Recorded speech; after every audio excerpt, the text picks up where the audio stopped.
All right, time's up. When we have a quorum, we resume the meeting. All right, next item, Government Secretary, Constitutional and Mainland Affairs Bureau, creating following supernumerary posts: Administrative Officer Staff Grade A and Administrative Officer Staff Grade C, D6 and D2, respectively, and redeployment of permanent posts. One Administrative Officer Staff Grade B, D3, and one Administrative Officer Staff Grade C, D2 for a period of 4 years, starting from the immediate effect upon approval of the Finance Committee for the building of the and development of the Greater Bay Area work. And today we have Mr. Patrick Nip-Tak-Kun, Secretary for Constitutional and Mainland Affairs, Mr. Roy Tang Yuen Kwong, Permanent Secretary for Constitutional and Mainland Affairs, and Ms. Queenie Wong Ting Chi, Principal Assistant Secretary for Constitutional and Mainland Affairs, to be here to answer questions. And this has gone through the panel for commerce. This is you. We are basically in support of these new posts creation. We believe that the panel believe that we should have more support for the development of the Greater Bay Area, and because these are D3 positions for the support for the Greater Bay Area work, we believe there should be a creation of further posts in the proposed manner. And there will be a timetable for the development work so as to facilitate investment from the industrial and commercial sector, and also in the Greater Bay Area there should be a government office established, and the positions concerned should help establish that office. And some members believe that we should promote ourselves in the Greater Bay Area to attract more investments, and also work in coordination with other departments to promote tourism and in other areas in the Greater Bay Area. Some members are concerned that these areas in the Greater Bay Area may become competition against Hong Kong, and in the long run take away investments in Hong Kong, and therefore detract from the prosperity of Hong Kong. Kwok Ha-Ki, 5 minutes, please. This Greater Bay Area plan, I think, should be renamed Destroy Hong Kong Plan. Maybe, as someone said, maybe in the future we shouldn't call ourselves Hong Kong people, but Greater Bay Area people. That's exactly it. For those who have invested in, for example, the bridge connecting the Greater Bay Area, the Macau, Zhuhai, Hong Kong area, the bridge, it's actually 1/4 of that. The traffic is but 1/4 of that planned, and it is just a tool for tourism from the mainlanders. And also there is to be a man-made island in East Lantau, and that is in the heart of the GBR. And this exactly, the Greater Bay Area, the GBA, is a plan to destroy Hong Kong. And by doing this, as proposed, we are just committing suicide. Certain members have said that this 2+9 Greater Bay Area development is something that threatens Hong Kong. We see the global economy, we all see it, and a couple of days ago, President Trump had again put China into an adversarial position. It is very clear now. China's perception in other countries' eyes is very worrisome, that they worry that this is an autocratic regime. So this is political. Well, we should maintain one country, two systems, high degree of autonomy, and Hong Kong people ruling Hong Kong, and so that we can continue to at least survive. But this GBA is really threatening the existence of Hong Kong. Macau, Foshan, Zhuhai, we want to tie ourselves up with them. This is silly. This is ridiculous. We should maintain one country, two systems. Why would a government want to go against its people by so doing? We should use our economic prowess. We are facing economic challenges. We should use our economic prowess. What is your question, please, Dr. Kwok Ha-ki? Well, my question is, this is destroying Hong Kong. And this plan that destroys Hong Kong, I would like to hear from the administration. Well, there are two end game dates. One is 2022, where all the platforms will be built, and the other date is 2035, where the GBA will be officially completely established, and someone says that Hong Kong people will no longer be Hong Kong people, but GBA people. And so the GBA people will come to Hong Kong to work, to study, and Hong Kong people go up to study and work. So in that case, we do not have to wait for 2047, isn't it? My question is, are these plans very specific already? Are they hard and fast, or are there other plans to destroy the identity of Hong Kong people? Chair, Dr. Kwok had talked about his view about the GBA. From another perspective, Hong Kong actually benefits from the 40 years of open door policy of China. And in the future, the plan for GBA is going to be a major development plan that would affect Hong Kong. And for Hong Kong, our mission is to help develop GBA so as to help the long-term development and growth of Hong Kong. And also, it is already mentioned that one of the principles of GBA is one country, two system, and that Hong Kong is to play to its full potential by implementing continually one country, two systems. And 2035 is a timeline in the plan. What is important, of course, is that we actually have to implement some of the measures, all the measures and policies, and the progress will depend on how well we do that. 2035 is a deadline for destroying Hong Kong, is that it? No, that's not true. If we do not grasp this opportunity of reform and open policy, we will be destroying Hong Kong. Oh, you've said it, so you're destroying Hong Kong. All right. Mr. Chan? Yes.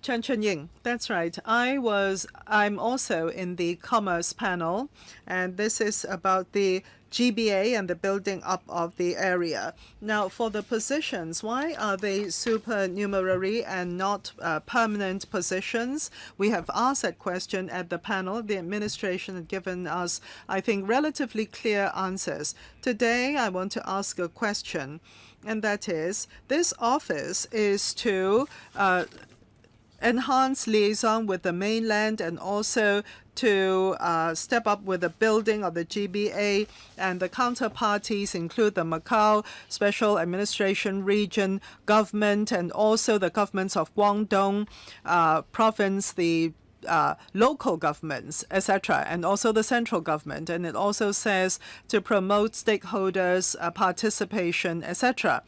I know that finance is the most important area of development. Now, if the banking sector wants to communicate with the, let's say, the regulators in Guangdong, let's say the Guangdong PBOC, the Guangdong regulators for securities, etc., would this office be the liaison office, a coordinating office, so as to promote or coordinate policies for finance development, please? And secondly, there are a few areas, two-way flow of finance and also modern industry and also creating an area that is suitable for living and tourism, etc. For the positions or the posts created through this proposal, is there a division of labor so that they will liaise with the relevant sectors or the departments rather than to do it all together?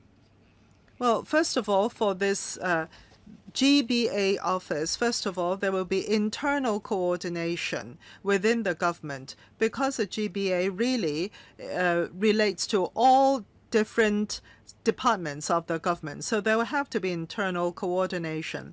As for financial development, the main promotion department would, of course, be the Economic and Treasury Department. But in promoting Greater Bay Area's work, the office will help the industry and the sectors in carrying out the work and also keeping up the liaison and communication with the relevant counterparty departments in the GBA. Right. As for the 17 non-directorate positions, some of them are administrative officer positions and also AOSGC. Well, if we look at enclosure 2 and 4, the terms of reference is already described by these proposed job descriptions of the Assistant Commissioner for the Development of GBA and also for the Assistant Commissioner for the Development of GBA. So I think the coordination role and liaison role is best taken up by these positions. Thank you. Mr. Chen Chi-chuan, first round. Thank you, Madam Chair. I'd like to ask a very basic question. I know that, of course, the GAB supports GBA 9+2. The Secretary seems to indicate that this is our last chance. When answering Dr. Kiki Kwok's question, however, many people felt that they are being planned around. Have you consulted the public or consulted LegCo right in the beginning? Second question.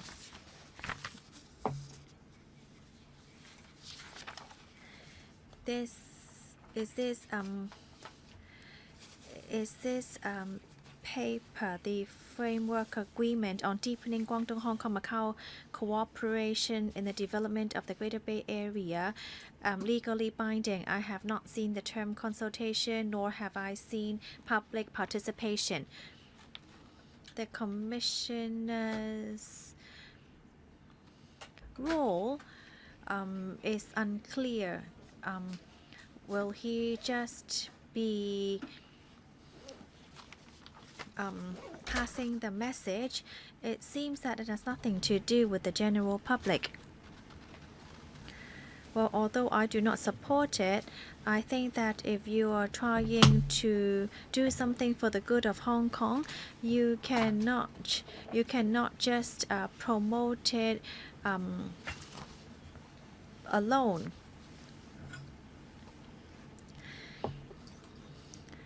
Would there be resources in your office to help those who have met failure in the GBA? Well, this did not came out from nothing. We are talking about development. In the past, we have always been working in close contact with the Pearl River Delta region, and that has gradually evolved. And in 2012, the central government mentioned the Greater Bay Area region and then decided on the 9+2 development. We have met with different industries and sectors to collect their views. The outline development plan for the GBA is actually promulgated by the central government. Fourthly, I do not agree that that we are being planned. Well, being planned means I just give you a paper and you follow instructions. However, this is totally different. The central government has invited the Guangdong Municipal Government, the Hong Kong SAR, and the Macau SAR government to discuss and to collect views. So the final report actually encompasses the views of all sides. We all understand that we have shown the advantages of Hong Kong in the development plan. We are just trying to leverage on our current advantages for future development. And then development of the Greater Bay Area, other than seeing opportunities, we also witness challenges. There are 3 different tariff areas, 3 different systems, and of course there would be differences. Our young people will meet different challenges when they go up to the mainland to work and study, because we are different places and different cultures. We just want to provide the opportunities for those who are interested, and they can decide themselves whether they want to participate or not.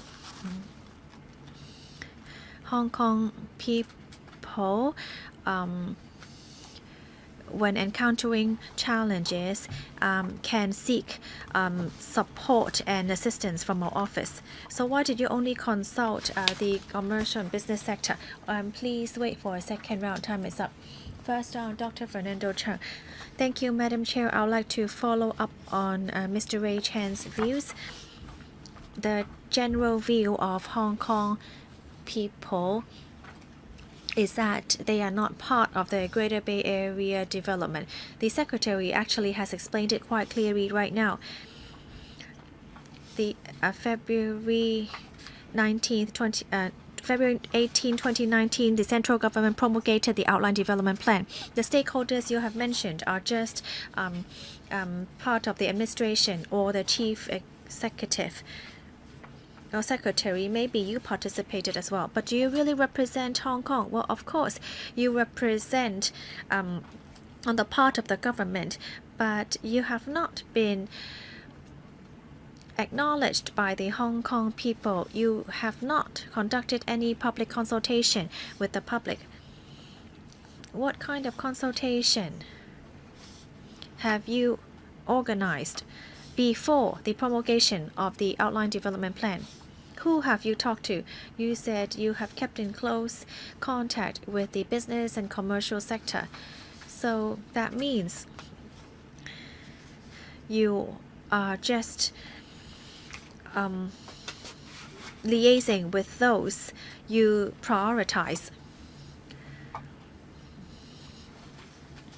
In the future, we are also going into the development plan, and we in Hong Kong will have to join whether we like it or not. On March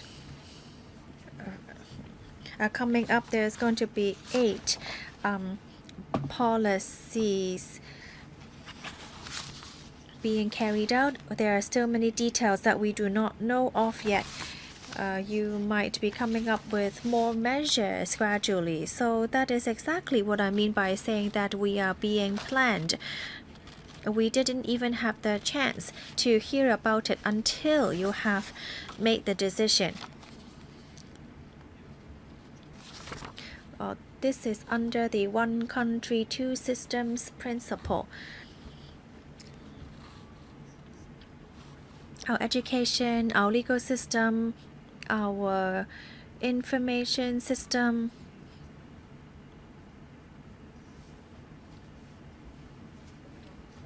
all differ from the Guangdong or Greater Bay Area. So how can we maintain the one country, two systems? Look at the legislation drawn up on the mainland. Look at the cultural, religious development. They are under huge pressure. We spend millions and billions of dollars on infrastructure, but all this infrastructure is for the good, for the Greater Bay Area. The Hong Kong-Zhuhai-Macau Bridge is built after discussion with Guangdong and Macau. We didn't know until much later. And then we see the XRL and the Lintong development area. Is this what Hong Kong people really want to see? Do we really want to see so many mainland tourists coming over all the time? Does it mean that their coming here is for the good of Hong Kong? The creation of these posts actually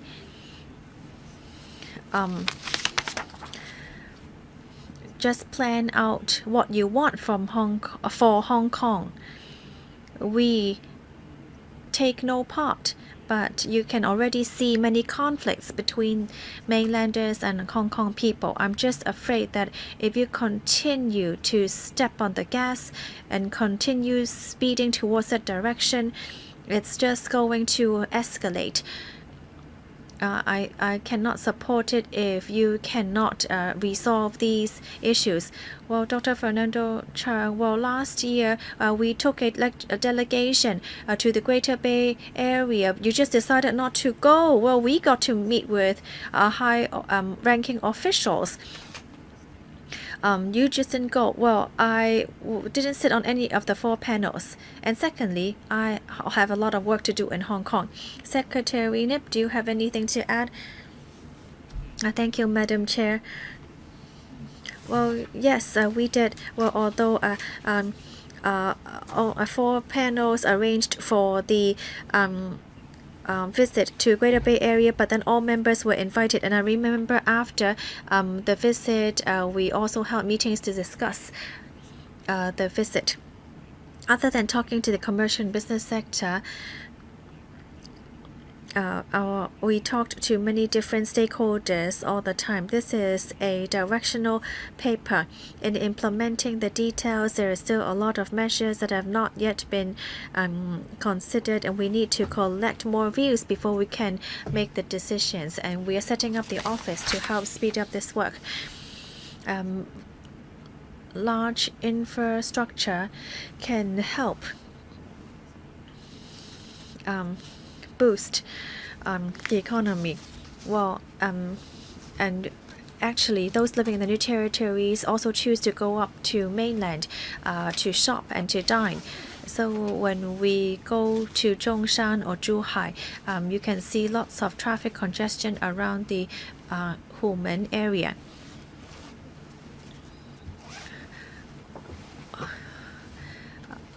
Yes, there are some conflicts that need to be dealt with too many tourists coming over, but that is something we need to look at separately. The 8 measures came from studies. Even the 183 days of calculation of for tax purposes, you can see that the central government has done a lot on this side to help implement these measures. Mr. Holden Chow, thank you. Dr. KK Kwok said that developing the Greater Bay Area is destroying Hong Kong. Well, I think he is completely wrong in saying that. In developing Greater Bay Area, we hope to provide more options to people economically and also to improve their lifestyle. I think that you were just trying to pour gas on fire, and you're just trying to escalate the problem.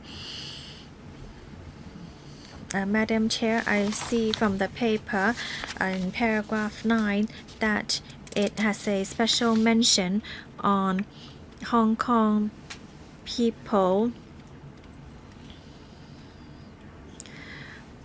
working on the mainland, and there's a method for calculating the 183 days. So Hong Kong people can now enjoy certain tax concessions even when working on the mainland. I would like to ask about this. In the outline development plan, it mentions that those in the high-tech field can enjoy, or those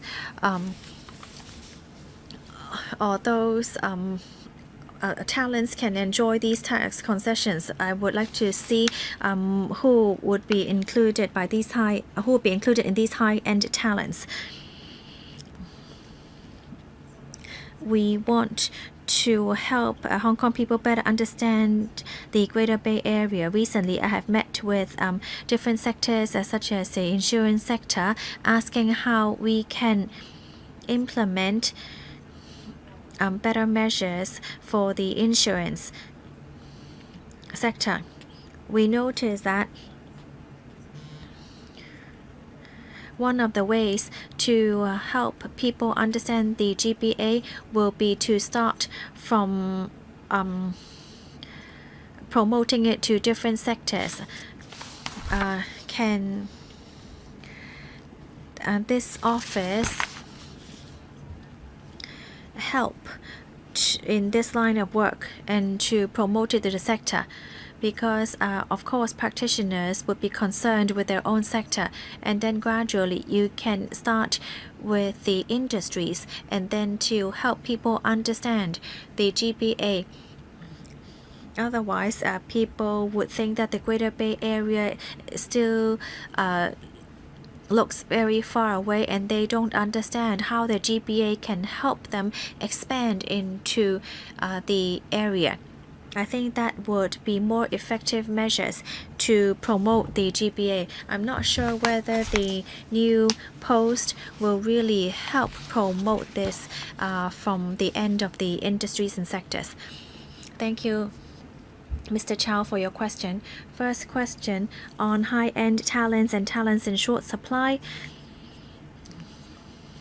We know that there is a need, and therefore they would provide a tax concession by offsetting the tax differential between the two places, and Guangdong will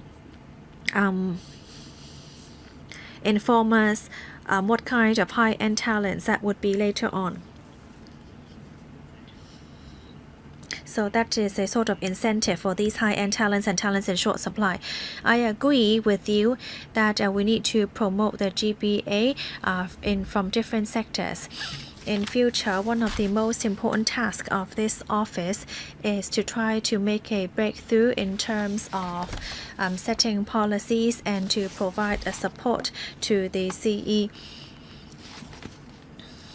to try to look into the policies, and then to we welcome a liaison from sectors with our office. We want to help them communicate and then coordinate with them in plans. And so this would also be one of the roles of the Development Office. Dr. Loy Kwok. Thank you, Madam Chair. Just now I heard the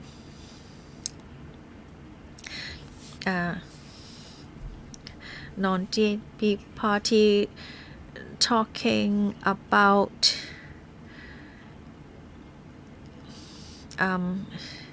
seeing mainlanders as enemies, and I am very angry and upset about this. Hong Kong plays an important role in the GBA, and I am very upset that such comments were made. The central government promulgated the outline development plan on February 18th, 2019. This is a very important strategy. There are 7 main development areas under the plan, including and strengthening liaison and to enhancing our competitive advantages, to setting up a better lifestyle and then to set up a developmental strategy between the two sides. This actually provides huge opportunities for Hong Kong. Hong Kong's role and position in GBA is not only limited to 9+2. We play important role in many areas. This is actually huge acknowledgement by the central government, and this is attributed to the hard work of many Hong Kong people. And this is what we have contributed since the opening up and reform. In finance, in commerce and business, in aviation, transportation, professional services, all these achievements are due to our hard work. And we can fully show our advantages in the GBA, and our younger generation can also enjoy all these full-scale opportunities. This time around, the administration is proposing to create posts in the CMAB. These are supernumerary posts, but even if they are permanent, I will support them because the GBA will take a long period to develop, and there will be more work and more opportunities as it develops. So, Chairman, I'm not asking questions here because at the Electoral Council debate, a lot has been said on this, and even when we dealt with the budget recently, I also put forward my views. So the BPA, with regard to the addition of manpower for CMAB to help with the development of GBA, we support it fully. Mr. Martin Liao, first round. Thank you. First question, human resources. You are proposing to create 17 non-directorate posts to support the commissioners. But if we look at the Beijing liaison office, there are already 19 non-directorate offices. And also at the Guangdong office, there are 17 non-directorate support staff members. This particular office will have a big workload, and its workload is not going to be inferior to those two offices I mentioned. So will you have underestimated the future workload? And is this proposal enough to meet your needs in the next 4 years? Well, just like the private Columbia office, you have opened it for a year and then you see a big backlog of cases, and in a rush you have to create more posts. So can I please ask that question first? Mr. Tang. Mr. Roy Tang. In the paper, we are talking about new posts. And we have mentioned in the paper that one of the divisions, Division 6 of CMAB, will be redeployed. As you can see from enclosure 4, and that will become the assistant commissioner. And in fact, under this commissioner, there are 12 permanent posts, including AOs, EOs, and clerical staff. Therefore, apart from the 4 directorate officers, and also apart from the 17 new posts, we have to count the 12 staff members who are incumbent officers. And between now to 2022, which is the advanced planning stage for GBA, we think the contingent is enough. But of course, we have to keep watch of the situation. And if we need to deploy resources from within, we will do it. And in the long term, if we need more manpower, we'll come back. Thank you. Can I now ask my second question? Publicity. The paper points out that starting from August 2018, the SAR started a series of publicity events so as to allow the public to understand and be interested in the building of GBA. You distributed pamphlets, you also short APIs for TV, and also recorded audio messages on radio, and also you used social media to contact young people. And then after the office is set up, you will have a full publicity package. But now you have already done publicity for almost a year. Have you assessed its effectiveness and what is the cost? And after the office is set up, how will you address the deficiencies of previous publicity efforts? Mr. Patrick Nip, thank you. On promotion and publicity, which is very important, we are going to do it through those channels you mentioned, and then in our dedicated website, and also on social media platforms, we can see that the response is generally good. But this is going to be a continuous task, and we hope to put information in one stop. Therefore, on the website is not just the policies. We have also included the measures to be rolled out by the Hong Kong SAR, and we provide links to all the 9 cities in Guangdong province. And then we'll work on that basis to do our job through different channels. In fact, apart from promotion and publicity, we will visit chambers of commerce and professional bodies and other people to hold seminars and exchanges with them. The commissioner and my staff will continue to do this so we can spread the message in a more clear manner. In 2018-2019, we used about $10.5 million, and we, of course, held a forum, the cost of which has been included in this amount. Mr. Oh Nok Hin, first round.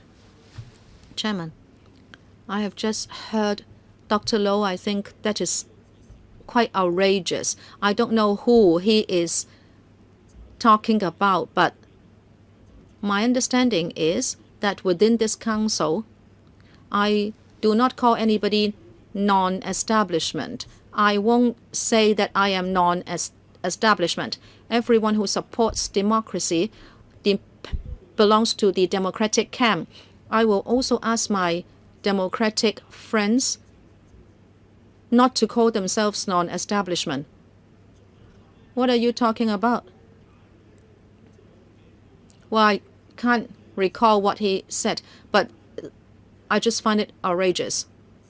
Well, coming back, I'd like to talk about the personnel issue. You are creating posts for the commissioner, deputy commissioner, and assistant commissioners to deal with the so-called GBA. Chairman, you know that I care a lot about Hong Kong people who go to the mainland and what they would meet up with and how things can be dealt with. You can see here that in the office there will be 17 time-limited non-directorate posts, and there will be the addition of 12 existing non-directorate officers. I will ask you this simple question. People say if you do business on the mainland, and they respond to the appeal of the government that you should embrace the GBA and do business there. And then these people say that they dare not even say they are from Hong Kong. And when they are asked where they come from, they wouldn't say Hong Kong. They might say Panyu, which is their hometown.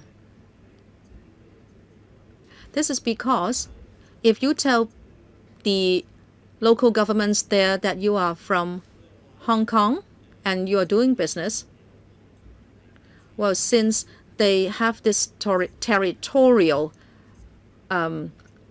sense of belonging, and if they are already doing business in their own province and their own place, and people coming from Hong Kong would be competing with them. Now you're creating posts for the commissioner and assistant commissioners. How will you support Hong Kong people who do business in GBA? Because these people dare not even say and tell people that they are from Hong Kong. When you talk about integration with GBA, this will eventually amount to taking away Hong Kong identity. Just say that you are from the Bay Area and there will no longer be Hong Kong people. So I'm asking you this specific question. When they go to the mainland for business, they dare not even say that they are from Hong Kong. So how can you promote Hong Kong? Mr. Nip, thank you for the question. Mr. Au, I believe we can deal with it like this. Mr. Au, if you are willing, I would be very happy to take you to GBA cities, and then you can meet the businessmen and professionals from Hong Kong who work there. You can take a look what they have met up with. Well, of course, there will always be things to deal with, but our present mechanism is to work through our mainland offices to liaise actively with the local governments there in order to deal with these matters so that we can assist Hong Kong people there. Now we are talking about the development office for GBA. The focus is on how we can follow the direction in the ODP and implement it. And the focus is on making new innovative policies so as to implement the direction mapped out in the ODP of the GBA so as to facilitate Hong Kong people to live, work, and study in the GBA. Mr. Nip, I can understand that businessmen may have different views, but we cannot neglect the process of policymaking on the mainland. Say, you must have heard that when policies are made in the mainland, people call it fragmented authoritarianism, meaning that local governments may even be more powerful than the central government, in that you might feel that you are excluded even if you go there to do business. So how can you defend Hong Kong people's rights when they work in the GBA? A very brief reply. Well, to answer Mr. Au, first of all, we must understand the systems and policies on the mainland. Two, we can communicate more with the mainland officials so you understand the situation better, so we can deal with these issues that affect both parties. Mr. Wong Ting Kwong, first round. I have been listening to members for a long time. Mr. Au has commented on whether someone should be called establishment or non-establishment. I don't understand why the prolonged comment, because it's just a name. And then you talk about localism, and I don't know how this can be targeted against Hong Kong people. And you also talk about the central government. Anyway, coming back, I think these posts are going to be very meaningful because GBA development is a rare opportunity indeed for Hong Kong. Hong Kong measures only like 1,000 square kilometers, housing over 7 million people. What is our economic capacity? What is the size of our land? But now we can extend into the GBA, so it is really a very rare opportunity indeed. Our young people will have even brighter prospects now that they can go to the GBA. It is always difficult to get started on a project. I hope the Secretary will consider appointing someone with a great competency to take up this post. Now, you should also have regard for livelihood issues. You should allow Hong Kong people to know what advantages there are for them in the GBA and how they are facilitated by developments in the GBA. I hope that the SARG can secure the best interests for Hong Kong people in the GBA, that you can try to secure beneficial policies for Hong Kong, whether it be for business or for livelihood of the people. And under the advantage of one country, two systems, let us leverage this policy and expound Hong Kong's advantages. I hope the Secretary can pay particular attention to that. Do you have a question? No specific questions. Because this is something that is brand new. At present, it's still castle in the air, but let us be pragmatic. Second round, Dr. Fernando Zhang.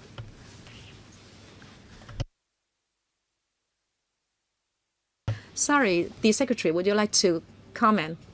Mr. Wong, thank you. I agree with you that we should not only be concerned about business or industrial development because livelihood is also very important.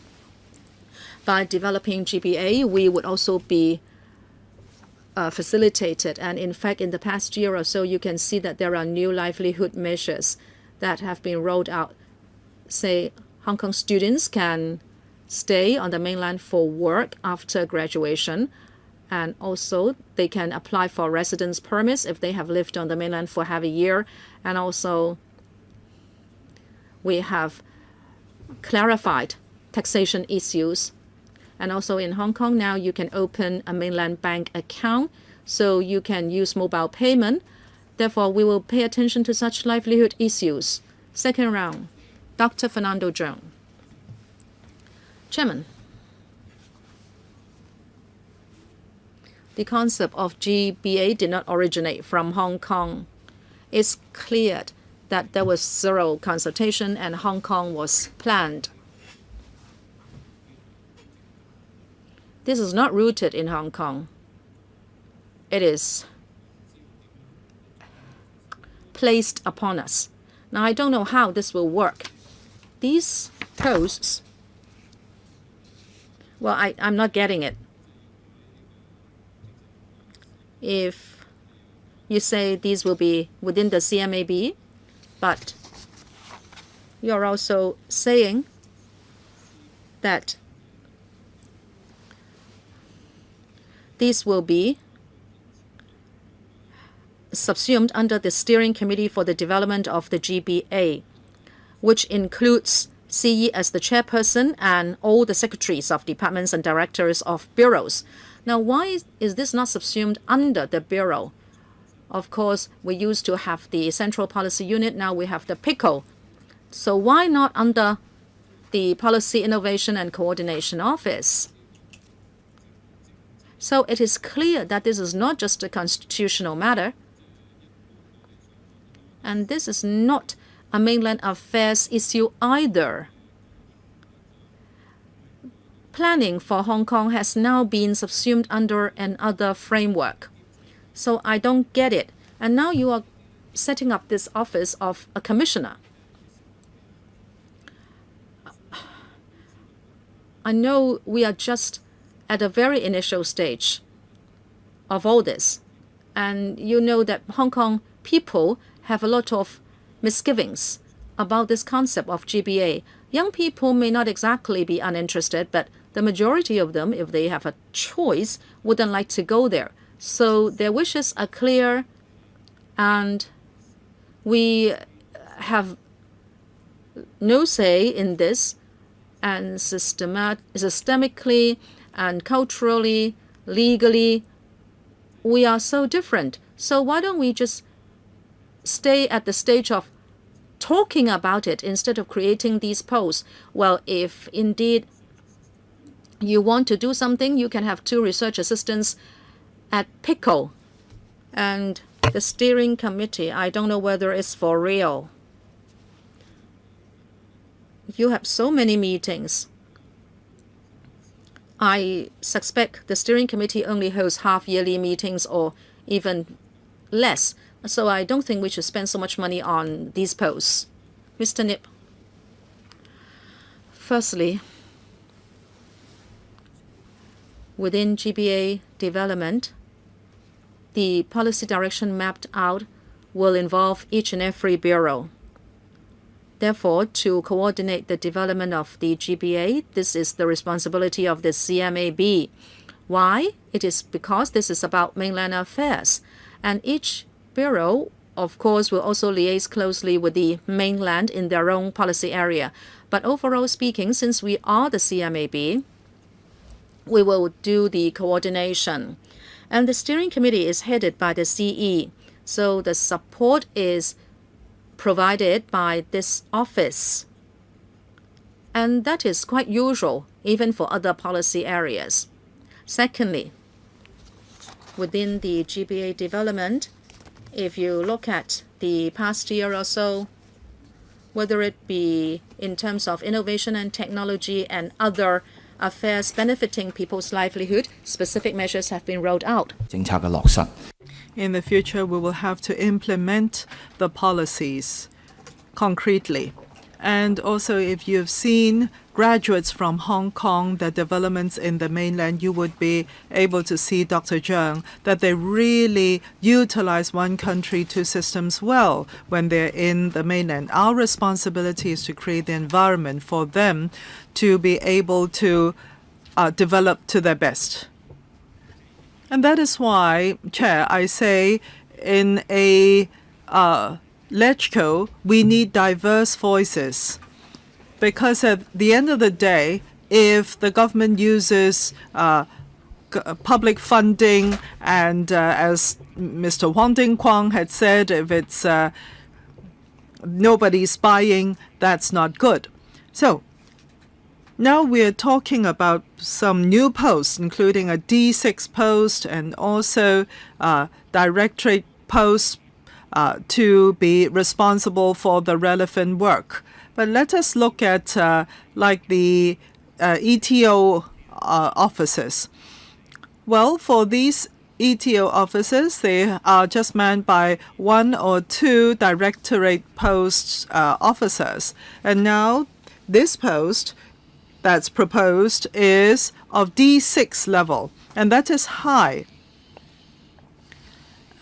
And also, working vis-a-vis the international trade offices or even the mainland levels of government offices.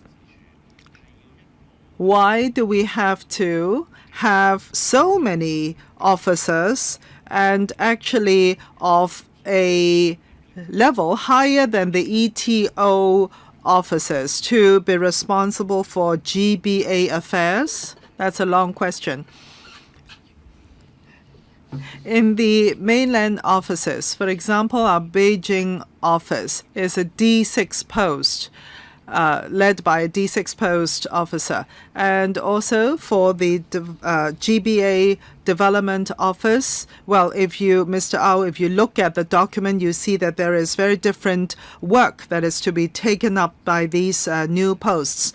And further, as I've mentioned just now, this is about policy innovation.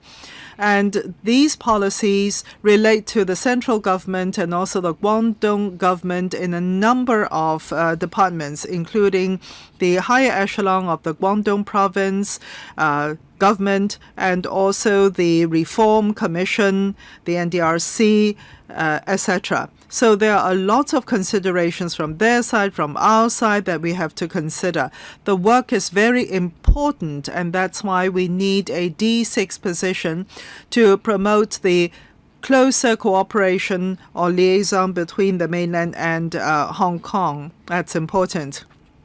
And also to prioritize the work for GBA. That is important too, and that's why we believe that this position of this level is appropriate. Well, in that case, I hope you'll be able to recruit the right people to fill all these many posts. Now, in the paper, I notice that for the GBA, we really have to monitor how we use public money.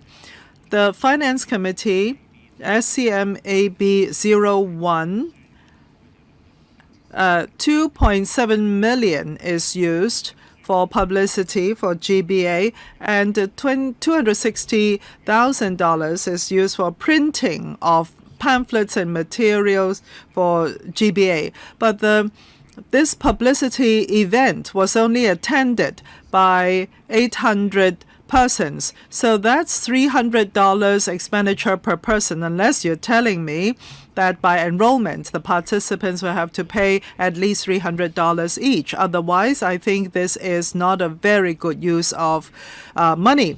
Well, even the LegCo is going paperless. I mean, to print all these printed materials in itself is squandering money. Chair, that was the first time that the three governments, the governments from the three regions, had worked together to promulgate the policy for GBA. That was the first event for so doing. And for the participants, apart from those who understand Chinese, many of them also have to look at the English version as well. And that is why we had to have a bilingual printed material. Many of the participants have to go back to their respective countries and governments to report on this or write reports. And therefore, the information, printed materials, very important reference for them. Chen Chi-chun? Did you walk out of the room just now? No, I was sitting here all along. I'm sorry I missed you. Now, GBA, is this an opportunity to save Hong Kong SAR, or is it a threat to Hong Kong? Well, it's difficult to convince you the other way. But there are a couple of questions left unanswered. The first one concerning public consultation and public participation. If I look at the paper, it says that these two posts, together with the leaders, they will be liaising with the trade organizations and leaders of industry and trade. That I can tell you, you don't have to step in to liaise whoever, because these people in the business sector, they will do their own liaison. As for non-trade organizations, you can say that they have been planned, or you can also say that they have created a treasure for you to dig into.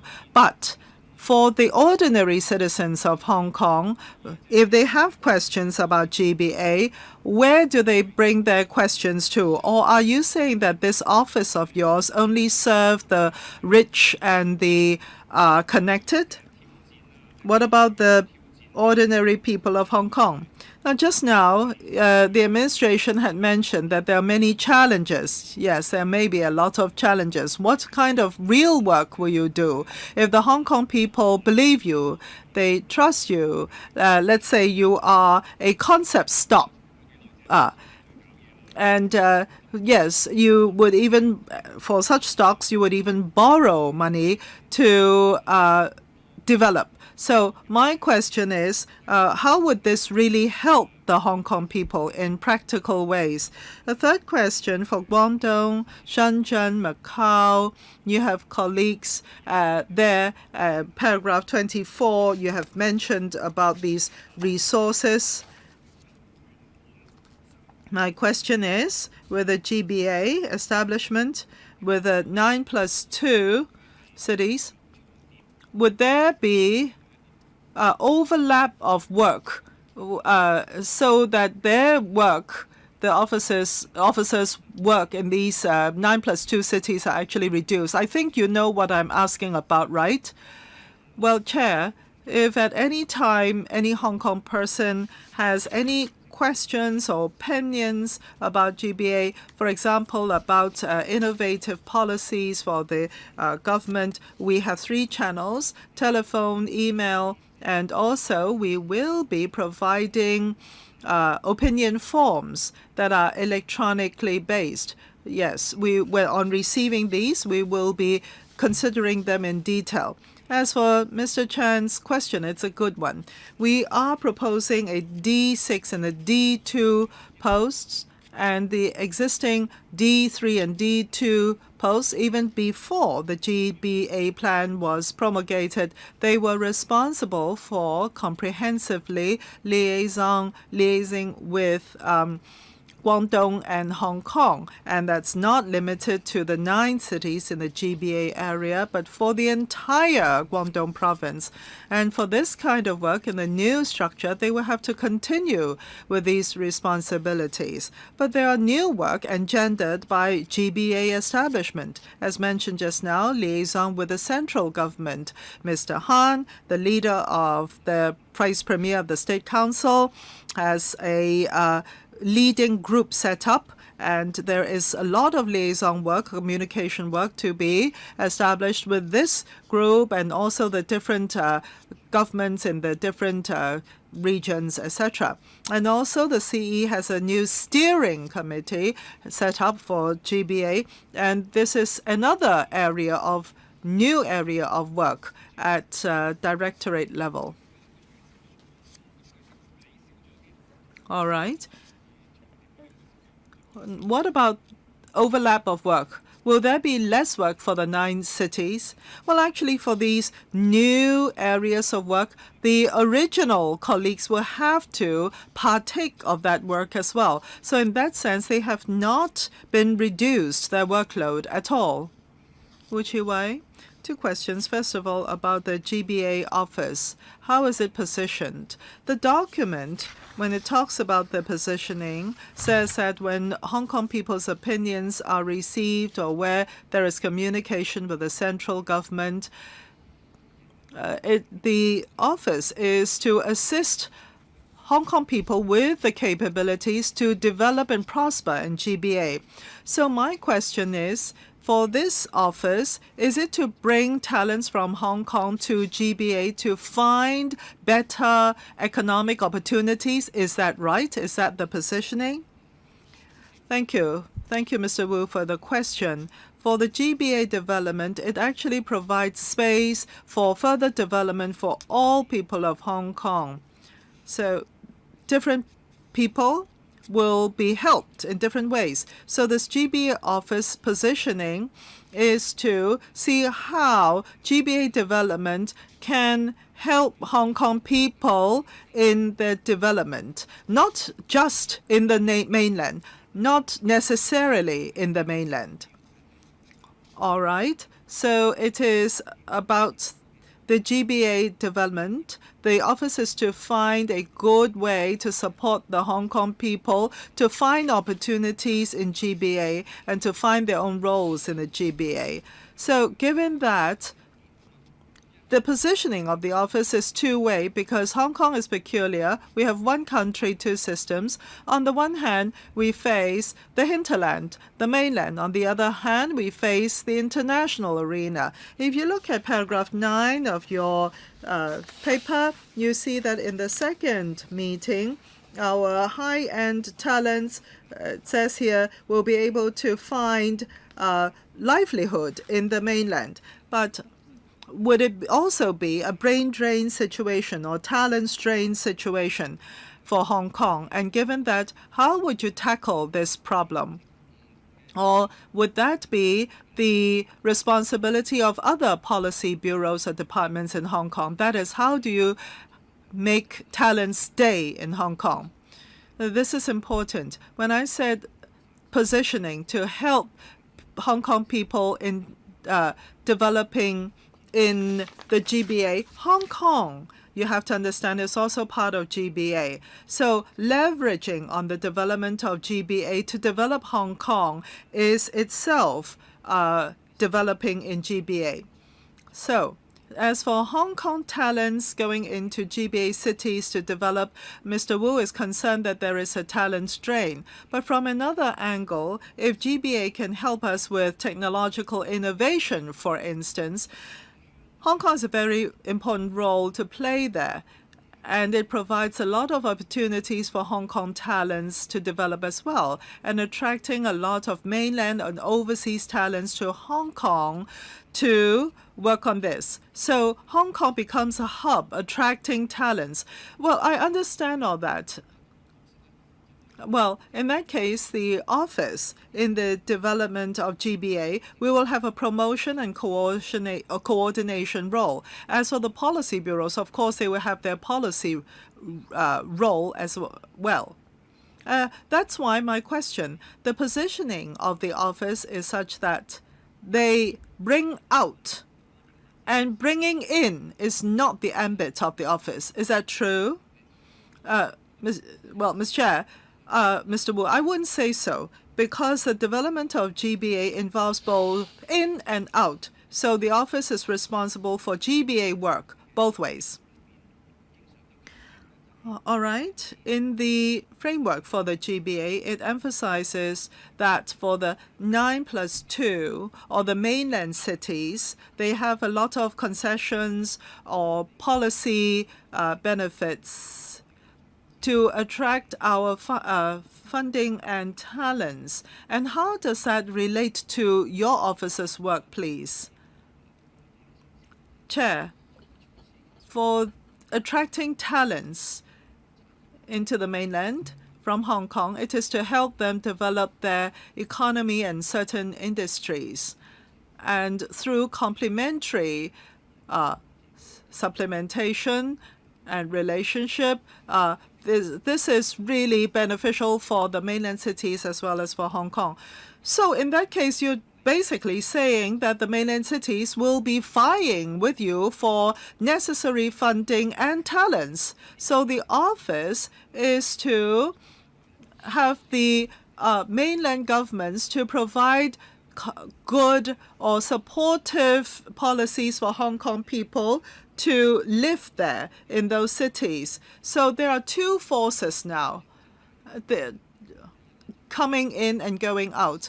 Well, Chair, I think I have to say that there is going to be competition among cities. That will never go away. But hopefully this is not a vicious competition. Hopefully the pie will grow. And secondly, talents flow is all based on where there is a market. It doesn't mean that with the talents going into the mainland, we will be empty of talents here in Hong Kong. That's not true. Lo Wai Kwok, Chair, I heard colleagues saying that they're concerned that this GBA planning is a plan that is put to the Hong Kong people despite themselves. My personal experience is that in the early 1980s, I have already started work and started a JV, joint venture company in the Pearl River Delta region, one in Shekou, one in Guangzhou, and the latter became one of the biggest joint ventures in the area at the time. This experience of mine is not peculiar. In the early stages of opening up of China, there was a lot of Hong Kong people who went up for ventures. Of course, the experience would have been very varied during that time. But nevertheless, it is true that all through these years, there had been a complementary and mutually growing relationship between Hong Kong and the Pearl River Delta region. And now the economic capacity is over 10 trillion RMB in terms of economic size, and that is huge.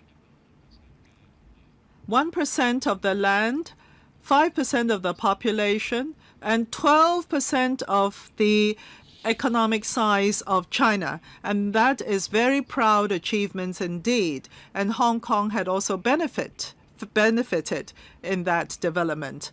In my first round, I mentioned that the development of GDBA and the role of Hong Kong is a result and achievement of many years of efforts and development. And there will be further development in the future, and that is a good thing.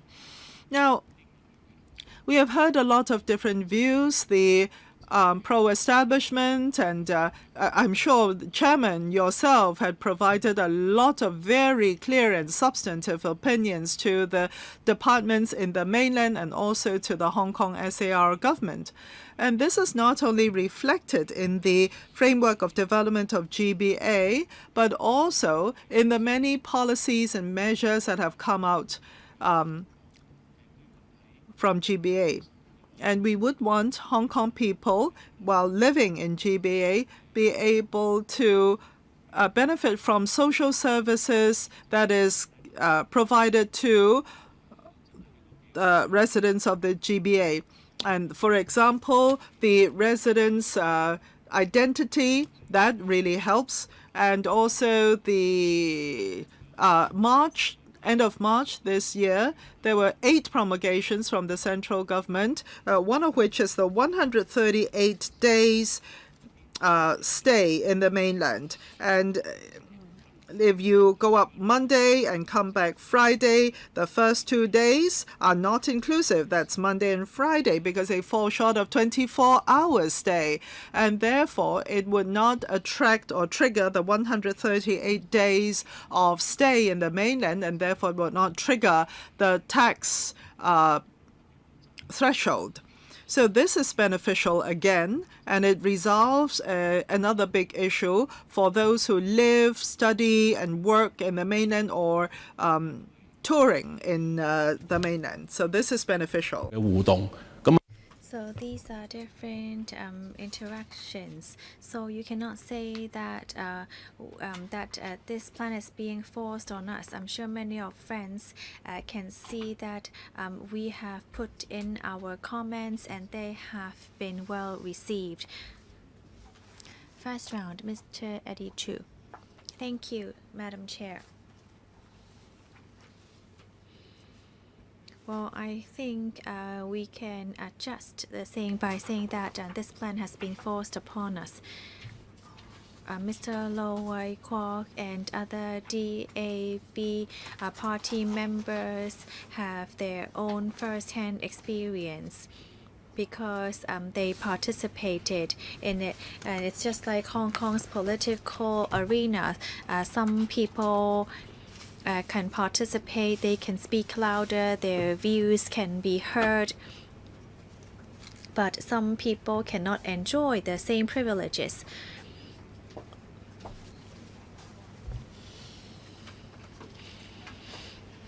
Well, the government cannot just merely say that all views have been heard. We can see all these problems from the mechanism. Well, look at these town planning board members. Well, they are all appointed, but still at least they open public sessions, but look at the GBA consultations. When have you ever opened it to the public?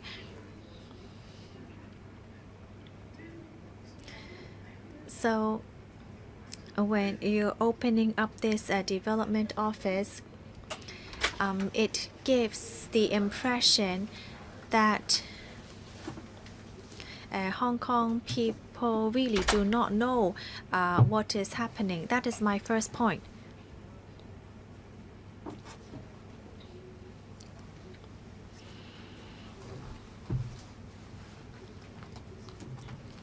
Or putting this development office under the CMAB, I think that Mr. Wu Ji-Wei's question is very reasonable, because you focus on attracting Hong Kong people to the 9+1 cities. So you're trying to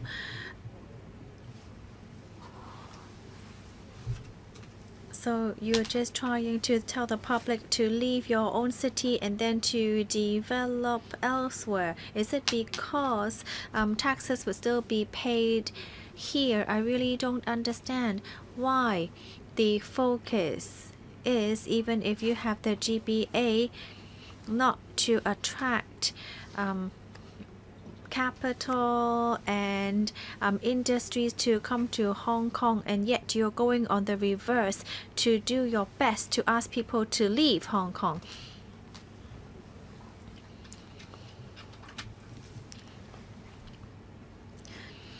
So we need to look and how we can use that to develop Hong Kong. At the same time, why do you only focus on attracting people to go into the other cities and not stay in Hong Kong?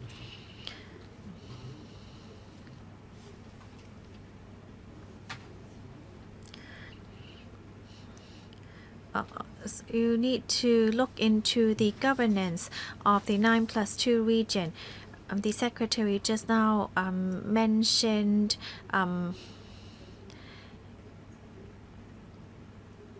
the economy and the lifestyle of the people in the GBA. But how about political rights? The government has never mentioned it. For example, the mainland is working on a national credit system, and they're putting up more CCTVs. In Hong Kong, if you try to do the same, then people would say that you're invading their privacy.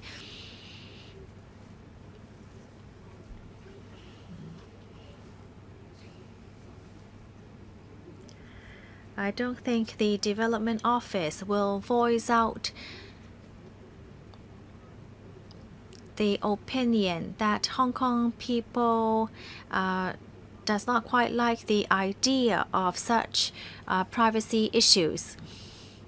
Would you actually ask the GBA to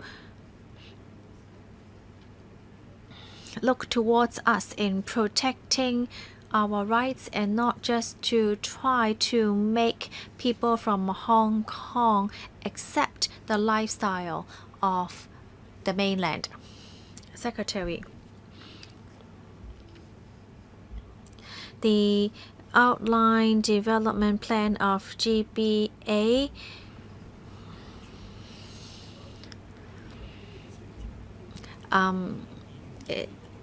is to be participated by everyone. Mr. Chu, as our legislative counselor, is also one of them.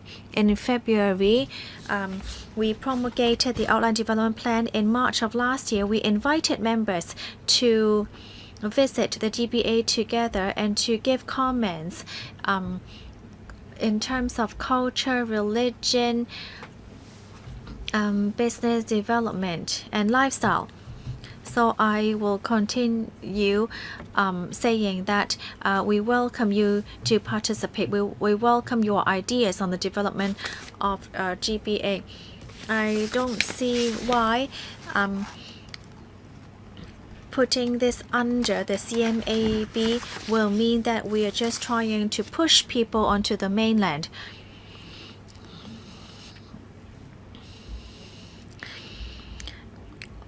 Well, one main direction would be the free flow of money between the two sides, and then we're also going to look into innovative platform. These have come into Hong Kong to help us with our industrial development. And other than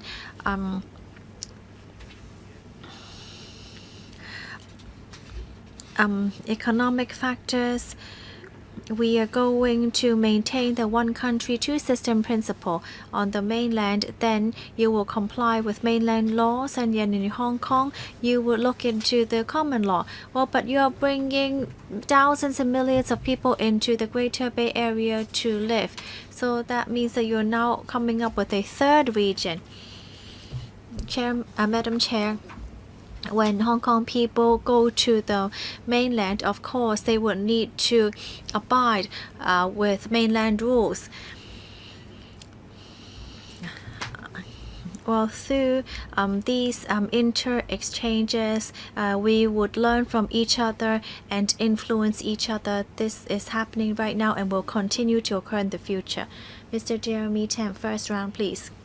Paragraph 14. On strengthening coordination within the Hong Kong SAR government. So this talks about enhancing Hong Kong's status as international financial, transportation and trade centers, as well as an international aviation hub. So can you give me more details on that, Secretary? So there is a special mention on Hong Kong's status as an international aviation hub. I'm sure Mr. Jeremy Tam knows very clearly that Hong Kong has a competitive edge on aviation hub, on aviation. Our passenger throughput ranks amongst the top in the world at all, and together with our cargo throughput, you can see that there are many airports nearby. However, the outline development plan clearly states that Hong Kong's status as an international aviation hub will be enhanced. When we go into the details on implementing this, we are of course going to talk to the Guangdong government to see how we can enhance our airport. We are already building the third runway, and any other development on this end will be crucial to our status. I welcome Mr. Jeremy Tam's comments on this. Well, you say that you're going to consolidate and enhance Hong Kong's status as an international aviation hub. I think that, this is already being done. When we talked about the third runway, we haven't even mentioned the term GBA. Hong Kong has always been an international aviation hub. Well, since you are putting focus on this and setting up a development office, you should have some concrete plans on new policies and new arrangements in consolidating and enhancing Hong Kong status. Or what you said just now, I already know. So what do you want to do, or what other new objectives are there? How are you going to really consolidate and enhance Hong Kong status? Secretary. We mentioned in paragraph 14 that we're going to consolidate and enhance Hong Kong status as an aviation hub. The central government supports our status, and any policy the government will support.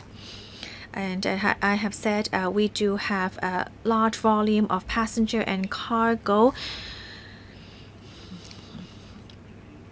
throughput. There are around 70 million people living in the GBA. How can we better help them use our Hong Kong airport? How do we work together with the nearby airports? These are all plans that we can explore. And I've also talked about cargo.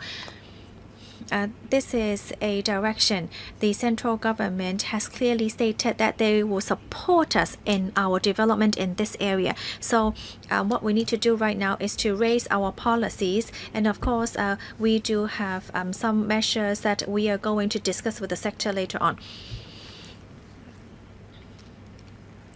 Well, the air traffic has been a long-term problem. All the way from 20 years ago when we're moving to the new airport. So when you depart, you have to leave from the north of Hong Kong. And then now we look into building the third runway, and we can discuss with Shenzhen on opening up more airspace. Today, well, if I remember correctly, in 2007, we've already signed an arrangement on dealing with the airspace issues. But 12 years later, we still have not launched any plan to resolve the airspace issue. In 2024, the third runway will be commissioned. We're only talking about a few years later. Well, no plan has been launched yet. I really don't know why that is the case.